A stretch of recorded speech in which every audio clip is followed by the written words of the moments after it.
유대인들 중에 힘없고 가난하고 병들고 귀신 들리고 고통당하는 사람들은 예수님을 참 좋아했습니다마는 그때 당시 기득권층들은 종교 지도자들이죠. 또 정치적 지도자들은 예수님을 굉장히 싫어했습니다.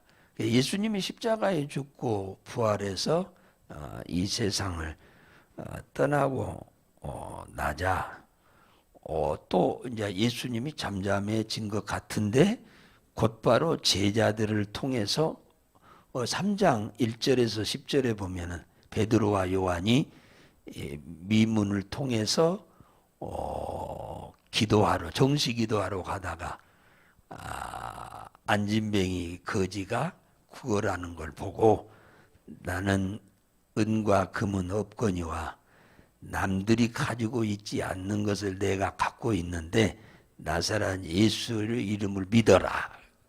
그래 전도를 했습니다. 잠깐 순간.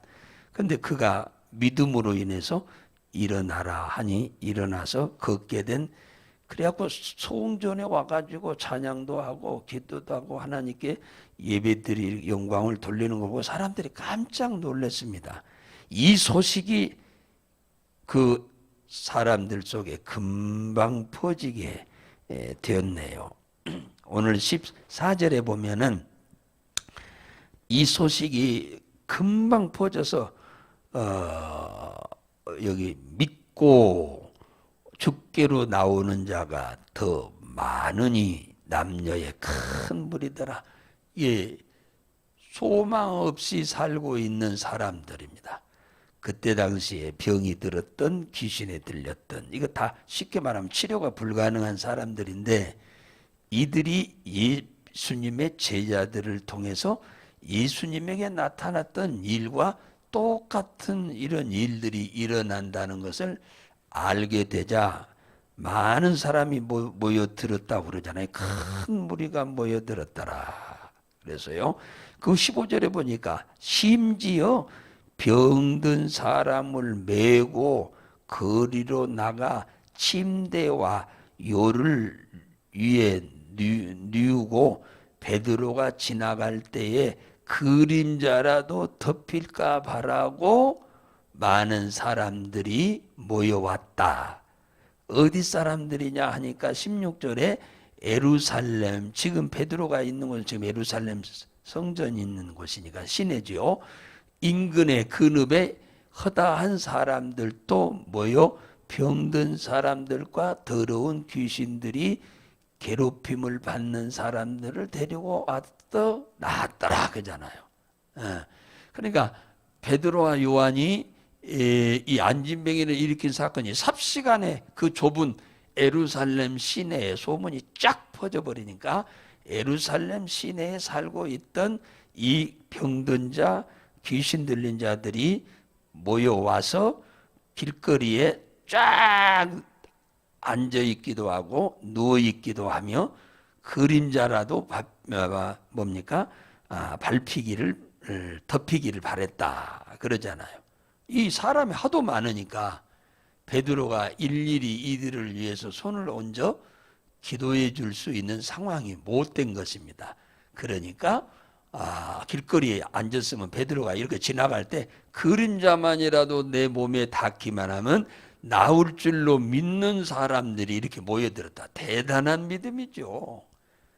베드로의 그림자만 내 몸에 닿아도 병든 자는 병이 낫고 귀신 들린 자는 귀신이 쫓겨날 것을 믿고 왔다고 그러잖아요. 대단하잖아요. 그러니까 믿음대로 되는 거예요. 믿음대로.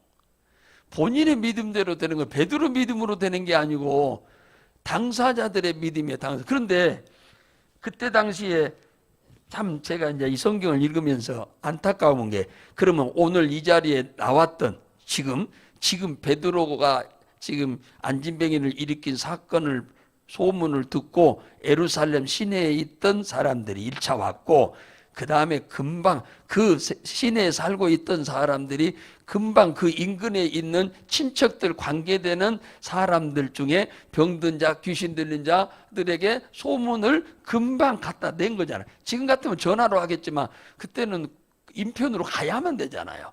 가서 소문을 내고 빨리빨리 오라고, 빨리 오라고.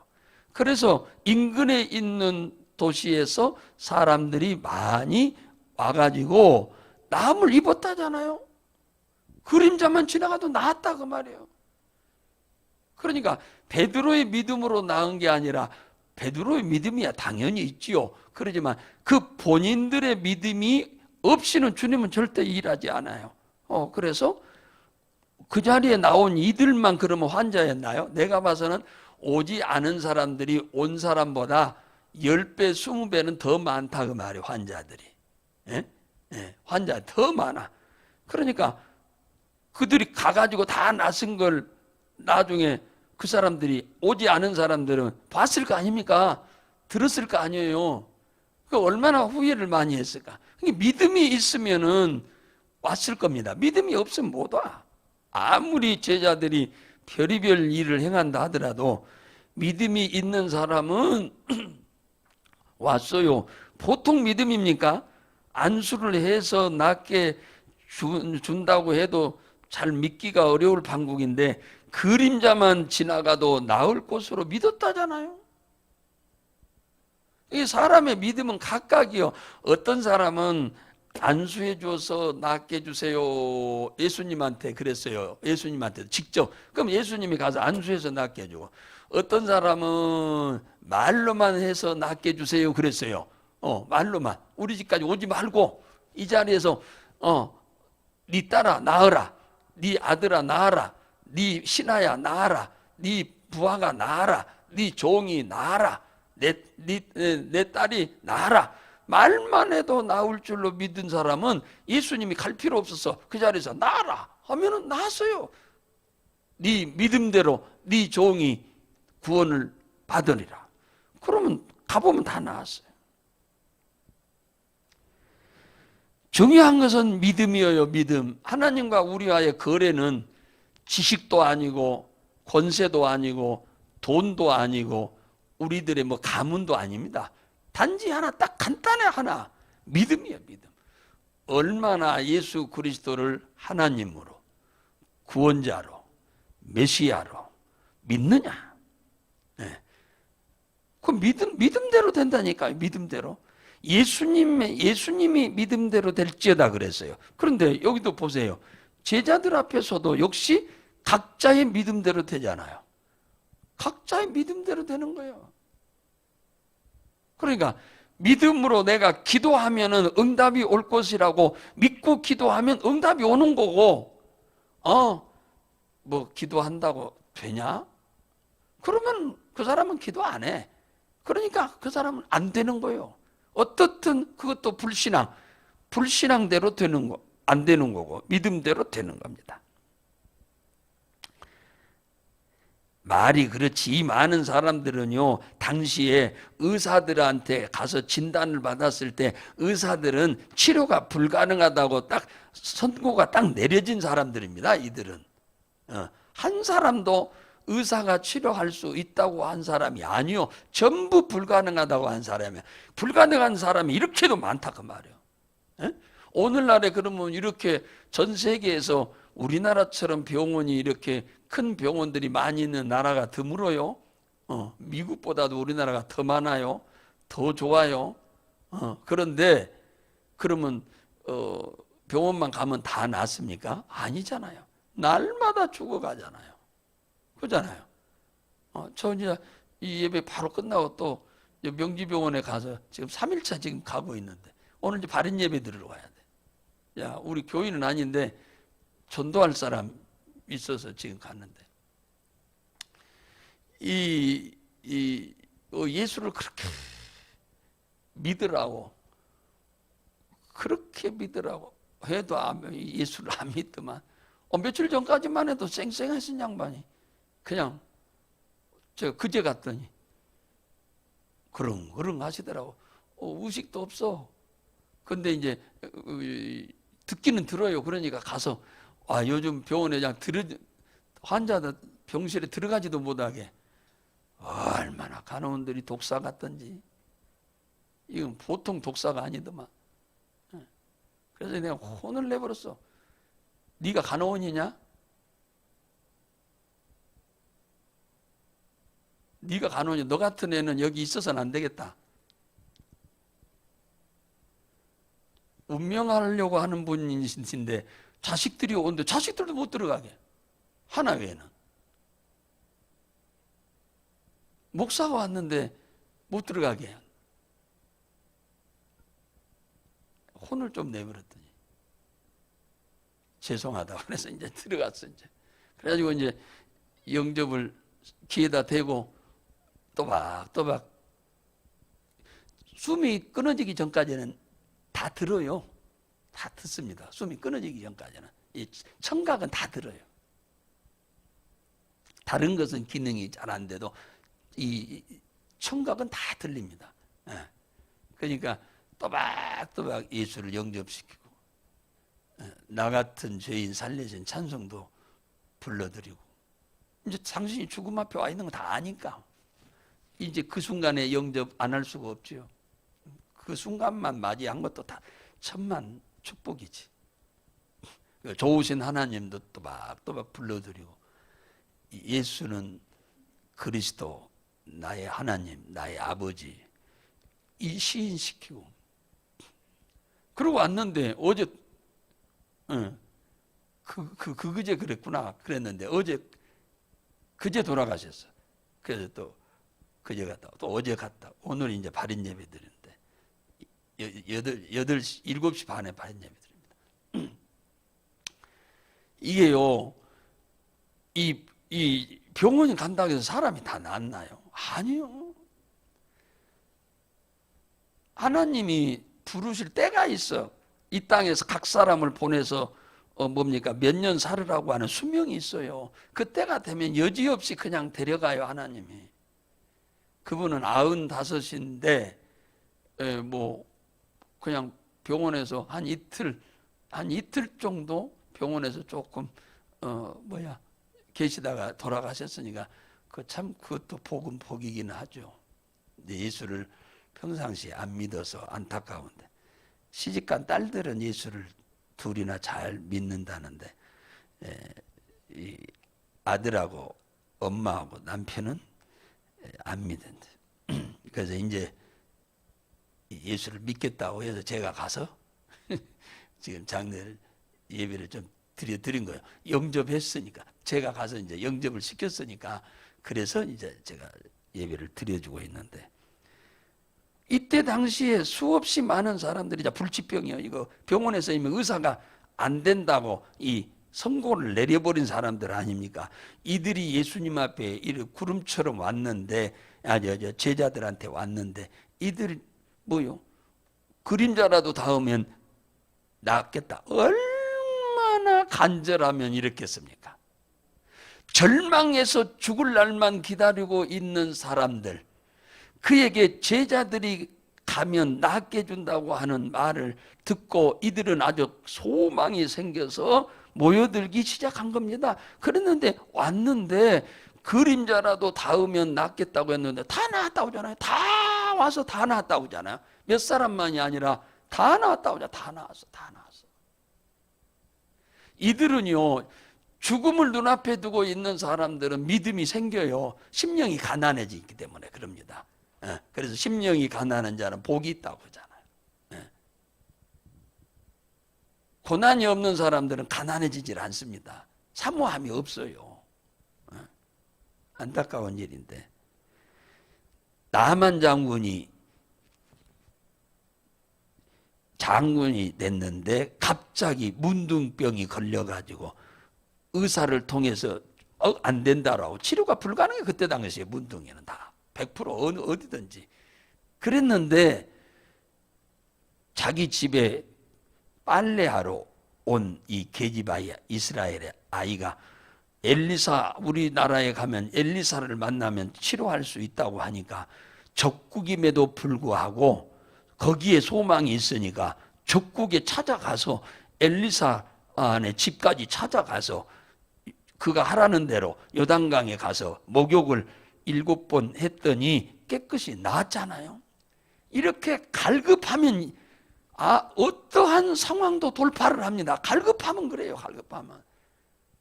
절망에 있던 사람이 거기에 소망이 있다고 믿어지면은 어떠한 상황도 돌파할 수 있는 거야. 예. 야이르라고 하는 사람이 딸이 12살 먹은 딸이 있는데 그게 갑자기 병이 들어서 혼수 상태에 빠져가는데 의사들이 와가지고 안 된다고 하잖아요. 그런데 동네 사람들 얘기 듣고 예수님한테 찾아오잖아요. 예수님한테 찾아오면요, 회당장에 자리도 내놔야 하고 유대교에서 축출되고 또 돈줄도 끊기고 다 명예도 다 포기해야 하는데 얼마나 갈급하면 딸 살리기 위해서 그거 다 포기하고 예수님께 오잖아요. 딸이 아니고 조카였다고 하면 자기 그거 포기하고 오겠어요? 안 옵니다. 조카 같았으면 안 오죠. 포기하고. 자기 딸이니까 그걸 포기하고 온 거지. 네. 왔더니 와서 예수님, 우리 집에 와서 내 딸이 죽게 되었으니 내 딸에게 손을 얹어서 고쳐주옵소서 그러잖아요. 그러니까 예수님이 가자, 가자. 가서 가다가 그 집에서 사람이 왔는데 죽었다는 거예요. 예수님 오시라고 하지 마세요. 죽어버렸으니까. 그러니까 예수님 그 소리를 듣고 그 아버지가 얼마나 절망했겠어요. 그러니까 절망하지 말아라. 네 딸이 잔다. 자. 네 딸을 깨우러 가자. 죽었다는데 예수님은 잔다고 하면서 깨우러 가자고 그러는 거예요. 갔어요. 다른 사람들 가보니까 집 앞에 가니까 죽었다고 다 통곡하고 난리가 났는데 예수님이 그들 다 쫓아내고는 방에 들어가서 그 딸에게 달리다 소녀야 일어나거라 하니까 일어나 버렸어요. 아버지의 믿음도 대단하죠. 아버지의 믿음으로 지금 이 딸을 고치는 거잖아요. 딸의 믿음으로 고치는 게 아니라 아버지의 믿음으로. 아버지 모든 것을 다 포기하고 딸을 살리겠다고 하는 그 믿음 가지고 왔더니 예수님이 다 해결해 주잖아요. 오늘 우리는 이 본문을 통해서 예수님을 평상시에 싫어하던 많은 사람들이 이 사건이 이루어지면서 많은 사람들이 나서 부르니까 이건 이제 완전 예루살렘이 이제 뿐만 아니라 인근 도시까지 전국에 이제 제자들이 예수님과 같은 이런 놀라운 역사가 일어난다는 소문이 쫙 한두 사람이 아니잖아요. 증인이 너무 많잖아요. 그래가지고 이 종교 지도자들이 이 제자들을 잡아다가 감옥에 가두었잖아요. 가두었네요. 오늘 19절에 보니까. 왜? 이들을 통해서 막 기적이 일어나니까 많은 사람이 모여드니까 자기들을 존경하고 따르던 이들이 자기들은 헌신짝 보듯하고 제자들을 향해서 쫓아가니까 화가 난 겁니다. 시기하고 질투했다고 안 그럽니까? 그래서 제자들을 감옥에 넣었잖아요. 그랬는데 천사들이 와가지고 뭐요? 옥에서 꺼냈다고 하잖아요. 그러니까 무슨 말이냐? 주위에서는 제자들이 복음을 전하지 못하도록 이렇게 정치적 지도자들이, 종교적 지도자들이 이렇게 협박하고 공갈 치고 있는데 그럼에도 불구하고 순종하고 복음을 전하는 제자들이 이 고난 당하니까 뭐요? 부활의 주님이 천사들 보내서 그냥 다 꺼내잖아요. 감옥에서 꺼내. 그 다음날 그들 데려다가 이제 신문하려고 했는데 가보니까 없어요. 감옥에 가니까. 다 간수들이 지키고 있는데 아내가 없는 거예요. 조금 있으니까 그 제자들이 예루살렘 성전에서 지금 다른 사람들한테 지금 말씀을 전하고 있다고 지금 말씀을 하고 있는 거예요. 그들을 그래서 잡아왔어요. 잡아오고서 또 어떻게 하려고 하니까 사람들이 보고 돌멩이를 들고 지금 뭐야 이들을 치려고 하니까 이들은 아무 능력도 없으면서 능력 있는 제자들을 이렇게 협박하고 공갈치고 감옥에 가두고 죽이려고 하니까 이 백성들이 그냥 돌멩이를 들고 이들을 쳐서 죽이려고 그냥 씩씩거리고 달라드니까 무서워서 그걸 하지 못하고 예수의 이름으로 좀 이들을 사람들한테 가르치지 말라고 얘기하잖아요. 그러니까 제자들 베드로가 하는 말이잖아요. 내가 너희들 말 들으면 내가 사람의 종이고 내가 하나님의 말씀을 들으면 내가 하나님의 종이다. 내가 하나님의 종으로서 하나님 말 들어야지 너희 말 들어야 되겠냐? 여기 29절에 그러잖아요. 사랑하는 여러분, 하나님은 우리의 믿음대로 되게 합니다. 믿음을 초월하지 않아. 각 사람의 믿음. 각 사람의 믿음만큼만 주님은 일하셔. 어떤 상황에서도 주님이 나에게 이렇게 일하실 것으로 믿으면 그렇게 되는 거예요. 안 믿으면 안 되고 믿으면 되고. 여러분들은 여러분들이 새벽에 나와서 기도하시면 주님이 일하실 거 믿으니까 이 날씨가 쌀쌀한 새벽에 나오신 거 아니겠습니까? 그 믿음 없으면 이 자리에 오셨겠어요? 안 오시지. 또 집에서도 기도하는 분들도 계셔. 거리상 또 몸이 또 여의치 못해서 그런 분들은 그런 분대로 또 집에서도 기도하는 대로 일하실 줄로 믿습니다. 여러분들은 평생 이 주님의 능력은 당연히 믿겠습니다만 제자들의 능력도 믿고 또 여러분에게도 이와 같은 권세가 주어져 있으니까 여러분도 그런 믿음을 갖고 기도하고 예수의 이름으로 명하면 여러분을 통해서도 큰 일을 우리 주님이 하실 줄로 믿으시기 바랍니다.